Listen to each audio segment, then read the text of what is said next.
Assalamualaikum warahmatullahi wabarakatuh. Jumpa lagi di mata pelajaran pendidikan agama Islam. Kali ini kita akan mempelajari tentang beriman kepada kitab Allah dan mencintai Al-Quran. Baiklah, sebelum kita memasuki materi pelajaran, maka ada baiknya kita berdoa agar apa yang kita pelajari menjadi berkah, bermanfaat dan diridhoi oleh Allah Subhanahu wa taala. Bismillahirrahmanirrahim. Raditu billahi rabba wa bil islami dina wa bi muhammadin nabiyya wa rasula rabbi zidni ilma warzuqni fahma wa amalan salihah.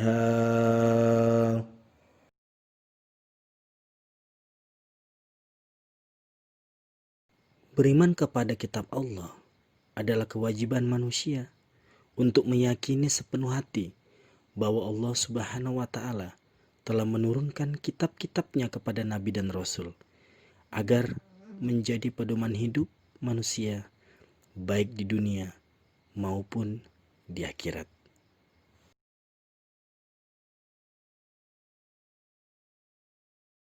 Kitab berasal dari bahasa Arab, yaitu kitabun, artinya buku atau bacaan. Sedangkan suci artinya bersih dari segala benda, noda, perbuatan, dan perkataan yang kotor. Berdasarkan dua arti kata di atas, maka dapat kita simpulkan bahwa kitab suci artinya wahyu atau firman Allah Subhanahu wa taala yang dibukukan untuk dijadikan pedoman hidup bagi umat manusia.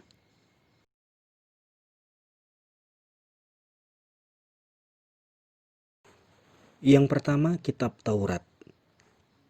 Taurat berasal dari bahasa Ibrani, yaitu Torah, dari kata kerja yarah yang bermakna ajaran atau instruksi ajaran dari Tuhan. Kitab Taurat diturunkan kepada Nabi Musa alaihissalam, yaitu salah satu Rasul Ulul Azmi.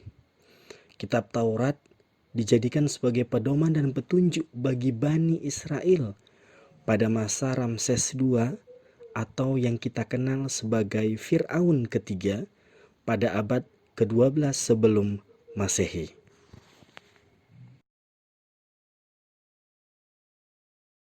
Adapun kitab Taurat secara singkat mengandung 10 hukum pokok, yaitu mengakui keesaan Allah Subhanahu wa taala, larangan menyembah patung dan berhala karena Allah tidak dapat diserupai dengan makhluk apapun, larangan menyebut nama Allah dengan sia-sia, memuliakan hari Sabtu atau Sabat, menghormati ayah dan ibu, larangan membunuh sesama manusia, larangan berzina, larangan mencuri, larangan menjadi saksi yang berdusta, dan larangan memiliki keinginan untuk menguasai hak orang lain. Itulah inti pokok atau kandungan dari kitab Taurat. Yang kedua adalah kitab Zabur.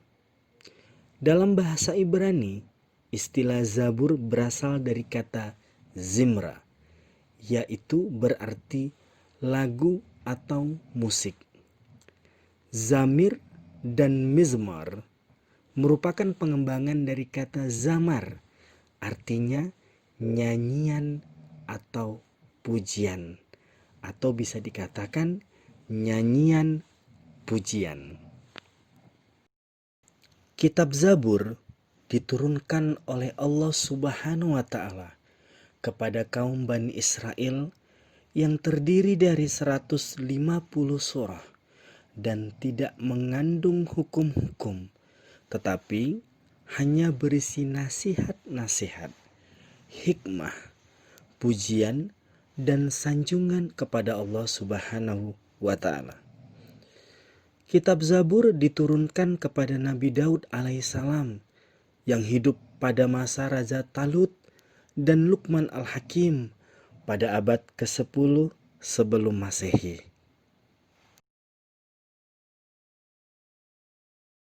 Nabi Daud alaihissalam selain dikenal dengan seorang raja yang bijak dan kaya raya, beliau memiliki keistimewaan suara yang sangat indah. Dan dengan suaranya tersebut, Nabi Daud alaihissalam sering membaca kitab Zabur dengan bersenandung. Secara garis besar, kitab Zabur terdiri dari nyanyian untuk memuji Tuhan atau liturgi, nyanyian perorangan sebagai ucapan syukur, ratapan-ratapan jamaah, ratapan dan doa individu, dan nyanyian untuk raja. Yang ketiga, kitab Injil. Injil berasal dari bahasa Arab, artinya kabar baik atau berita kesukaan. Kitab Injil diturunkan kepada Nabi Isa alaihissalam. Beliau termasuk salah satu rasul ulul azmi. Beliau berdakwah di Palestina pada abad pertama Masehi.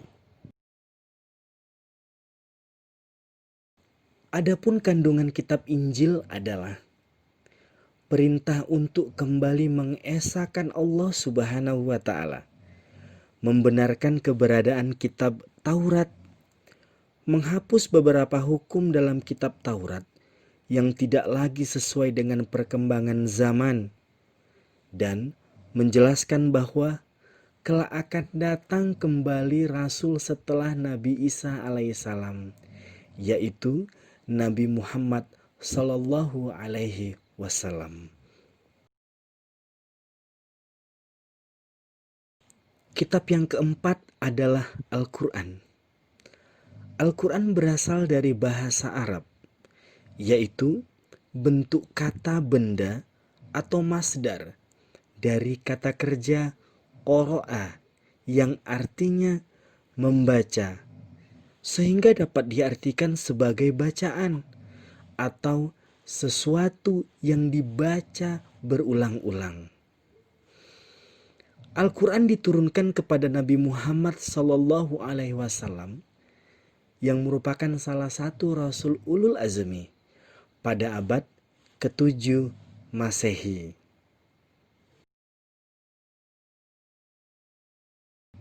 Adapun kandungan isi dari Al-Quran adalah terkait kepada akidah atau ilmu yang mengajarkan tentang kepercayaan, ibadah, akhlak, hukum-hukum, peringatan atau tadzkir, sejarah-sejarah atau kisah-kisah, dan dorongan untuk berpikir. Itulah 4 kitab suci yang secara keseluruhan berisikan wahyu atau firman Allah Subhanahu wa Ta'ala. Maka sebagai seorang muslim, selayaknya kita untuk meyakini, karena kitab terdahulu telah terbukti memiliki kandungan yang mampu menjadikan seseorang manusia menuju ke arah kebaikan, baik dia di dunia maupun di akhirat. Saat ini kita dikenal sebagai umat dari Nabi terakhir, yaitu Nabi Muhammad sallallahu alaihi wasallam. Oleh karena itu, sebagai muslim, maka kita wajib untuk menjadikan Al-Quran sebagai pedoman hidup, baik di dunia maupun di akhirat. Mungkin kita ada yang bertanya-tanya, mengapa pada saat ini hanya Al-Quran saja yang dijadikan pedoman hidup bagi manusia? Bukankah Allah Subhanahu wa Ta'ala telah menurunkan 4 kitab suci? Yang pertama, kita harus memahami bahwa ketiga kitab yang lain, yaitu Taurat, Zabur, dan Injil, haruslah tetap diyakini kebenarannya, karena kitab tersebut telah benar merupakan wahyu dan firman Allah Subhanahu wa taala yang diturunkan kepada nabi dan rasulnya. Di dalam ajaran Islam, sebuah kitab suci dapat habis masa berlakunya ketika seorang nabi atau rasul yang baru diutus Allah Subhanahu wa taala untuk melanjutkan dakwah nabi terdahulu. Tentunya nabi atau rasul tersebut diturunkan kitab suci kepadanya. Dan pastinya kitab tersebut merupakan penyempurnaan dari kitab suci sebelumnya. Kita ambil sebuah contoh. Nabi Musa alaihissalam diutus oleh Allah Subhanahu wa taala untuk bangsa Israel dengan membawa kitab suci Taurat sebagai pedoman hidup bagi bangsa tersebut. Namun setelah Nabi Musa alaihissalam wafat dan selang beberapa waktu, maka diturunkanlah Nabi Daud alaihissalam. Kemudian kepada Nabi Daud alaihissalam Allah menurunkan kitab suci Zabur untuk dijadikan pedoman hidup bagi bangsa Nabi Daud. Dengan demikian, kitab Taurat tidak dapat lagi dipergunakan pada saat itu, karena telah disempurnakan oleh kitab Zabur yang diturunkan kepada Nabi Daud, dan begitu seterusnya hingga saat ini. Saat ini kita adalah umat Nabi Muhammad sallallahu alaihi wasallam, karena Nabi Muhammad adalah nabi dan rasul terakhir, dan telah diwahyukan pula kitab suci Al-Quran kepadanya sebagai kitab suci yang sempurna dari kitab suci sebelumnya. Oleh karena itu, maka jelaslah bahwa kita yang hidup saat ini harus menjadikan Al-Quran sebagai pedoman hidup.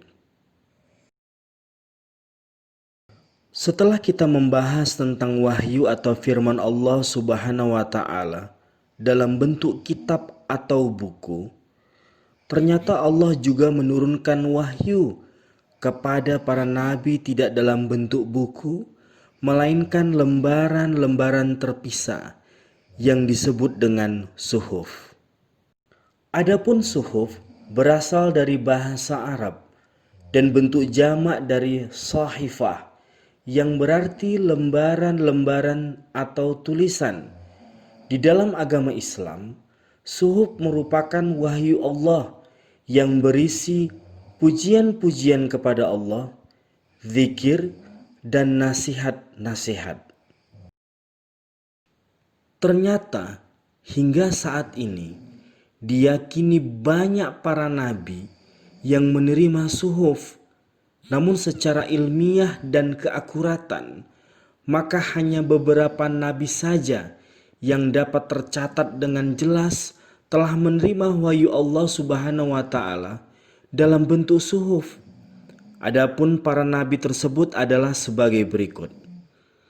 Yang pertama, Nabi Adam alaihissalam menerima 10 suhuf atau 10 naskah. Yang kedua, Nabi Musa alaihissalam menerima 10 suhuf atau 10 naskah. Yang ketiga, Nabi Ibrahim alaihissalam menerima 30 suhuf atau 10 naskah. Yang keempat, Nabi Idris alaihissalam menerima 30 suhuf atau 30 naskah. Dan yang terakhir adalah Nabi Syed alaihissalam menerima 50 suhuf atau 50 naskah. Jika kita mengamati lebih sederhana, ternyata ada persamaan antara kitab dan suhuf. Karena kitab dan suhuf merupakan wahyu yang datangnya dari Allah Subhanahu wa taala. Kitab dan suhuf juga diberikan kepada para nabi dan rasul Allah Subhanahu wa taala. Dan tentunya baik suhuf dan kitab memiliki fungsi isi yang sama, yaitu untuk disampaikan kepada umatnya, kepada manusia, dan dijadikan sebagai pedoman hidup baik di dunia maupun di akhirat. Jika kita mengamati lebih jauh dan terperinci, maka kita akan menemukan beberapa perbedaan antara kitab suci dan suhuf, baik dari wujudnya, isi, fungsi, dan masa berlaku. Adapun perbedaan itu dapat kita temukan yang pertama, kitab berbentuk buku dan isinya pasti lebih tebal. Yang kedua, secara isi kita akan melihat ternyata kitab suci lebih lengkap dan mencakup semua aspek yang berhubungan dengan kehidupan manusia. Isi tersebut lengkap, berturut-turut, dan berkesinambungan. Bagi para rasul yang menerima kitab, wajib menyampaikan isi kitab tersebut kepada seluruh umatnya. Bagaimanapun caranya, bahkan jika mendapatkan perlawanan bagaimanapun juga, mereka tetap wajib untuk menyampaikan kitab suci tersebut kepada umatnya. Dan kitab memiliki masa berlaku yang lebih lama dan daya jangkauannya pun lebih luas.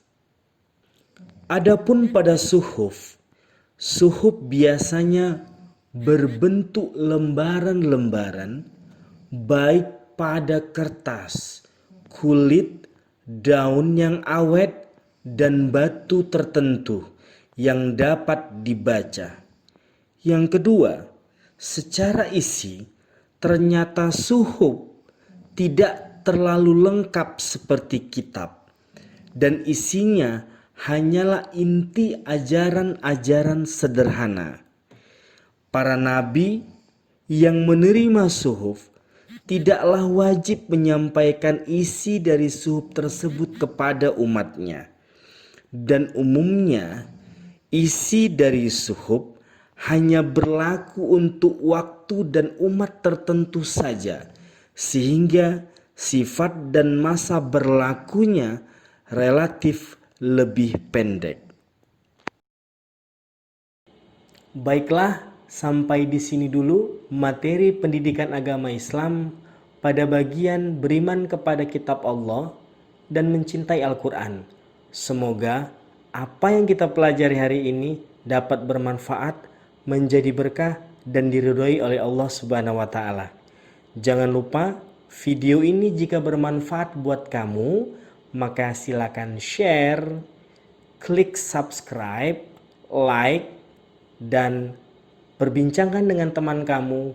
Komentari, semoga menjadi ridho bagi kita semua. Assalamualaikum warahmatullahi wabarakatuh.